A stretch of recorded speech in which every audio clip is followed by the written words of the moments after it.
bringing you motivation and inspiration with the twist. Vitamin D. We're about to get you excited about life. Vitamin D. Discussing everything from relationships, business, fashion, and all things fabulous. Vitamin D. If you need advice, you need to call the Vitamin D Show. 310-910-9676 and choose option number 1. Time to get real. Welcome to the Vitamin D Show. With Don Day and co-host Jade Bridget. Get your vitamin D right here with me and get excited about your life. Caller, you there? Caller. So yes, hello, this is Jeff. Oh, hey, hello, Jeff. We thought we almost didn't get you there. We're doing good. How about yourself? Oh, fantastic. Just an amazing Saturday, great weather. Happy to be alive. Oh, that's what I'm talking We're glad about. you're excited about your life. Right. Mm-hmm. And as you know, today's topic is healthy living, a family affair. And I found you on the web, and I was searching, and you were sharing a story, something close to home about growing up without a father. And you made a comment in an article saying that, in a sense, you were fortunate not to have your father because that's what makes you a better parent. That's exactly right. For me personally, it was the pain going through that. A little bit of the resentfulness that I had for my dad going through that experience. There's two ways you could walk out of that. Anyone that has grown up without a father, there's two ways that you could use that experience. One way is to repeat it, which happens often, right? Women, kids grow up without a dad, and they learn that, and that's what they do when they grow up. And you had an interesting story because you learned that your dad left as soon as you were born. Yeah. Wow. Can you share what you felt or just share the story and if there was any type of sense of not belonging or rejection that you felt? Mm-hmm. Well, having a father or not having a father there, the ways that it hurts, it's really, it sneaks up on you. An example would be I was part of the Boy Scouts. Mm-hmm. And my mom always took me to the Boy Scout meetings and doing the meetups and learning all the different camping advice. And then we had organized our first camping trip. And all the kids around me had their dad. They were ready to go on the trip. And I was the one that did not have a dad to go with me. Right. Wow. So that feeling of being almost an outsider, you see, your friends and playing catch with their dad's taking them to soccer games and the basketball games, and they're bonding, and you see that. And when you don't have that at home, you have that pain of sometimes a little bitterness, the jealousy, the resentfulness. Why did my dad not love me? Why did my dad stick around? And that kind of thought creeps up. As a child, and it's damaging for a lot of, and studies have shown scientific proof that a lot of kids that grow up without a dad, that experience is enough to get them into drugs and substance abuse.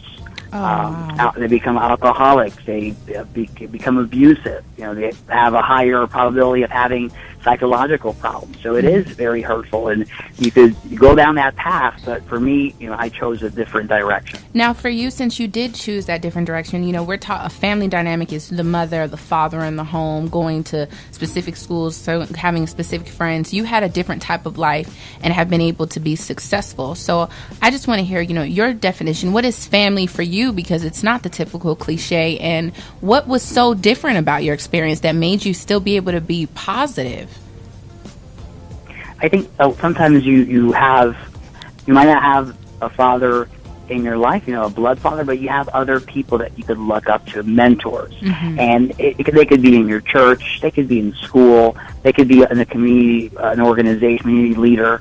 So I was blessed enough to have these people that one of them was a manager at one of my first jobs, and Wow. he took me under his wing and gave me life advice and showed me how to be a man and he motivated me and showed me that whatever situation that you're in now, you could do better. You have potential. And sometimes that's all you need, someone to believe in you, and that inspires you enough to say, you know what, I could do it. Exactly. That's true. Different. That's true family right there. You know, so many times we think it's a cousin, somebody blood related, but that is true family, somebody letting you know that you can. And, you know, just that being your manager, you never would have known that guy would care enough to help your life in that type of way with those words of encouragement. And I like that because that supports the quote, it takes a village to raise a family. So true. And they don't say the roles of that village. Sometimes it may be your manager at your job. Exactly. Yep. And Naja, let me ask you something. We had talked about this on a previous show, and there were some people that want to argue that have been raised in a single parent household to say that, hey, their mom was mommy and daddy, and they came out all right. And some people will argue to say, no, it takes a man to teach a man how to be a man. What do you have to say about that? I think that's a very interesting way to look at it. You know, a mom could try to be a dad, right, and to be that disciplinary, right, and be, you know, the provider. And I think, you know, that the child could be successful. But what if he had a dad there to support the mom? Sometimes the mom needs the support as well. Sometimes the best thing a dad could do is to love the mom and be that example of a leader in the household. So yes, I mean, my mom was a very strong leader, and she was like a mom and a dad to me. But would it have been better to have a dad there that was, you know, helping her out, you know, and being that a team member? Of course, I think, you know, you cannot go wrong with having an extra body that cares. I think that's the main thing, you know, having, because there's dads out there, but they're absent dads as well. Exactly. Right? They're not really a father, and they're just you know, some people call them sperm donors, because that's, you know, that's what they, you know, they're not involved, and that is not, you know, that's not being a dad. Exactly. And life is, yeah, life is complex sometimes. You know, it doesn't always pan out in that exact way. And I love the fact that, you know, you were raised in a single parent home, and on your website I was looking at the lessons that you learned, and they were can you just explain a bit of that, of things that you learned that helped catapult you in life regardless of what was going on, and your mother, you know, working hard to give you what you needed, you know, the lessons that you learned? Can you share those with our listeners who may be in the same situation of, you know, it's just me and my mom, and I don't know if I can make it? You know, how can they do that? Right. So some of the lessons that my mom instilled for me from early on, you know, number one, education. You know, she was an immigrant. She came here from another country. What country was that? Life from Costa Rica. Okay. And she wanted a better opportunity for her kids, and one of the things she always focused on is education. Go to school, you know, there's a lot of different ways to absorb education. It's not always school, but learning from other people, and doing different types of lessons and cultural events, and just getting that knowledge in your head. And that was one of the biggest things that she's always instilled in me. The second was hard work. Because it does take hard work. I mean, it's going to be a struggle. It's going to be a challenge. We're all going to face them. Life doesn't always turn out the way you plan, and obstacles will get in the way. But regardless, you have to put in the work. If you don't put in the work, if you're lazy, you will get nowhere. You're not going to be as successful as someone that does work hard. And that's sweat equity, Miss Don Day. Yes, you got to put in the work. And it reminds me, a quote with Maya Angelou, and we discussed it early on to the show because we're honoring her as well. As you know, she passed away this week. And she said, nothing works unless you do. It's interesting of these whippersnappers, I like to call them, these young people today that think that life and things can change overnight. That's not the way it goes. And I do motivational speaking as well, and I tell people that you are your greatest asset. And what kind of deposits are you making in your life? Sometimes you just got to put things away, trust that you'll invest in it so that as time goes on, it comes into fruition. And that's how it works.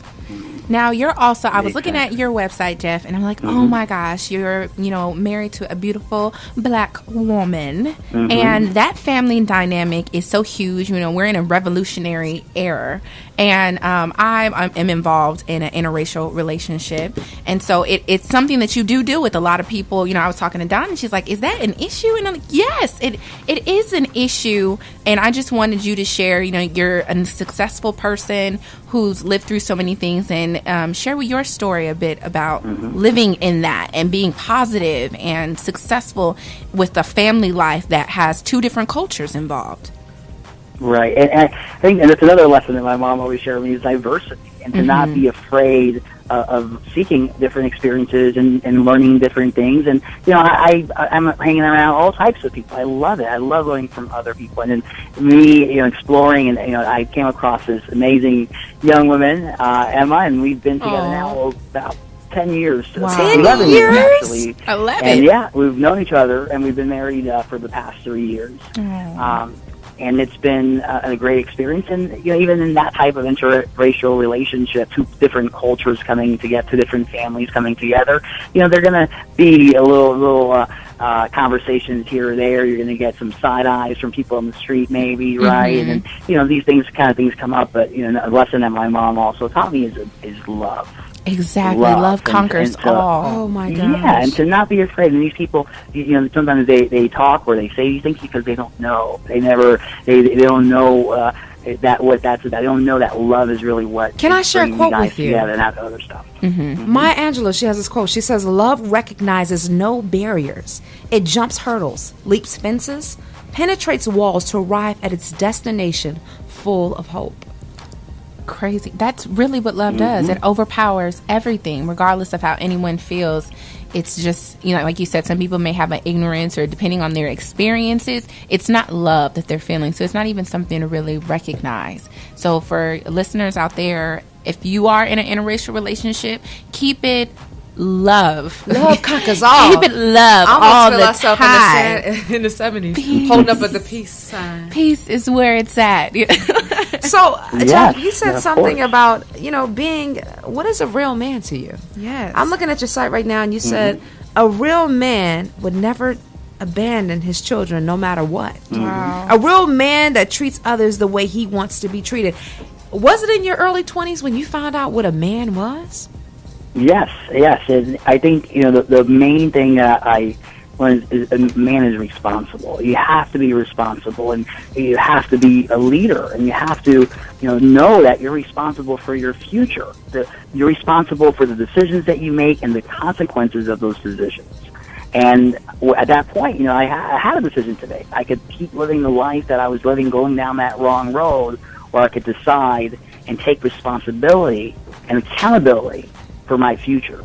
And that's where the real man rises. And he knows that, yes, the path to becoming a real man, there are going to be challenges. There are going to be obstacles. It's not easy, but that challenge is what refines you. That challenge is what shapes you and molds you. And you go through that fire, and you're going through hell. Just keep on walking. You're gonna have that path to walk through. But in the end, the real man will rise, and that real man is responsible. He's a leader. He treats others with dignity, with respect, the way that he wants to be treated. Yes, I like that. And another thing, I thought it was so interesting, and you might have touched on it briefly before, but I want you to really dig and delve in. You said on your site, "Thank you, Dad, for not being there for me." What? Yes. I know it's so counterintuitive, right? People hear that, and at first glance they don't really understand. But the way that when I say that is because a real man also doesn't hold grudges. I'm not here to have that dragging me on. A real man forgives. And I don't know why he wasn't there. I don't know his story. I never got a chance to talk to him about it, or even forgive him face to face for whatever, for what he did to me and to Mom. But that's all right. I forgive him in my heart, and I don't want to carry that burden of not liking someone or that resentfulness throughout my life. I've got better things to hold in my heart, and that that space that he kind of never fulfilled in my heart. My son, my little man, is fulfilling that today. I love that. And he has, that he was, thank you that for not being there for me, because I know how important that is to his son. And now I could use that pain, that suffering that I went through as an experience to make sure that I don't do that to my own son. I like that. And again, I'm about to pull out another Maya Angelou quote. Maya got it. She said, when we talk about holding on to things, it's bitterness. She says, bitterness is like cancer. It eats upon the host, but anger is like fire. It burns it all clean. Wow. So, Jeff, I want you to stay right there. Hold for a couple of minutes, because I found another article that you've written, and you talked about your why. Your why that's kept you going on so strong. Your why that's kept you with your family. So hold on the line. As for you out there, you know you're listening to AccelerateRadio.net on the Vitamin D Show. Hold right there. We'll be right back. AccelerateRadio.net. It's the Vitamin D Show with Dawn Day. And Jade Bridget. And as you know, we have Jeff Zelaya on the line, motivational speaker. He works in PR. He works as a consultant. And we have him on the show because today's topic is about healthy living, a family affair. And Jeff's living a very healthy family life. Yes. His story is just phenomenal. As you know, we discussed he grew up without a father, but he's saying because his father wasn't there, it taught him how to be a better father. And I think the key to that we got to unlock the door with is finding out that why.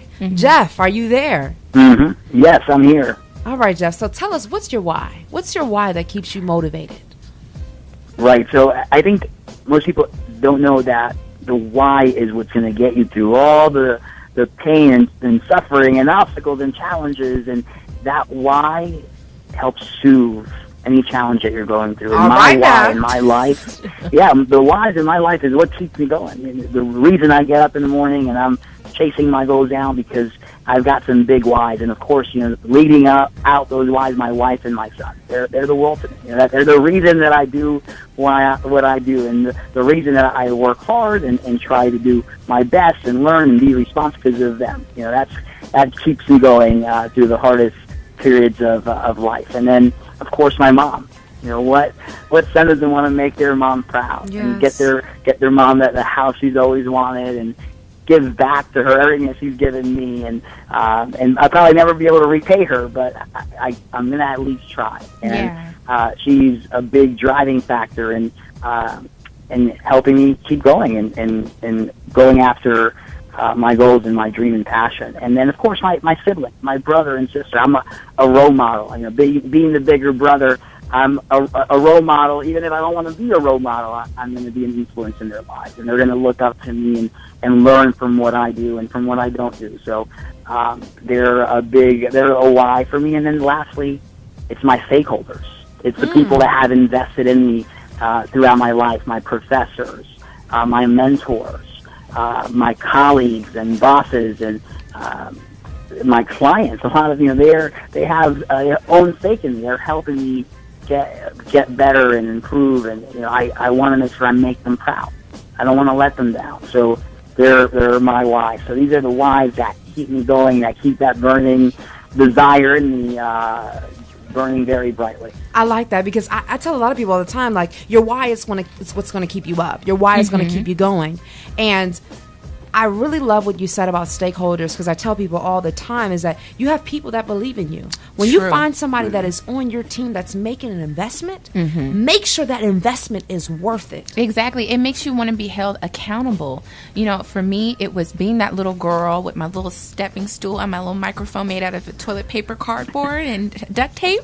And my family would really watch me and listen to my stories that I would write and always be there at anything that I was performing and stuff. And that was huge for me because I wanted to make them proud. And I always, you take hold to those people who are there for you, and they are there. Just take a moment to look and understand and see that there's somebody cheering for you in the stands if you're doing what's right. And Jeff, you are doing what is right. And I love, Jeff, what you said is that sometimes you have to be your own cheerleader. Yeah.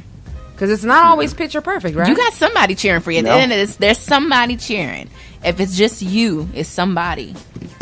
And Jeff, I want to thank you once again for joining us on the show.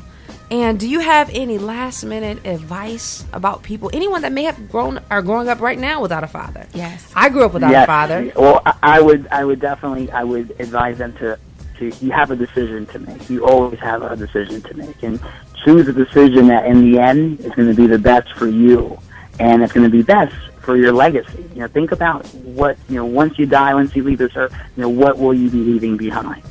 And, think about that in making the decision, and hopefully you'll make the right decision. And also, my second reminder, don't forget, Father's Day is around the corner. So make sure you give a lot of dads, there's a lot of great dads out there. Give them thanks. Give them a lot of Mother's Day. We all remember Mother's. Sometimes the dads get forgotten. So don't forget about those dads. And it doesn't have to be your own dad. Maybe someone that played the role of the dad in your life. And make sure you give them thanks. Yes, I agree. Now, where can we find you on social media? On social media, you could follow me on Twitter, Jeff Zelaya. That's Zelaya, Jeff, Jeffs. And you could always just go to my website, jeffzelaya.com. You'll find all my social media links there. And I hope to connect with your audience. Thank you, Don. Thank you, Jay, for having me on the show. You guys are doing an amazing job, and I hope your audience is loving all the great advice that you guys give on your show. You guys are doing some great stuff. Thank you so much, Jeff. We appreciate you. And hopefully we'll bring you back for some more of your skills that you have. All right? So Excellent. you take Thank care. you. Yes. And thank you for joining us. Thank you, guys. Bye-bye.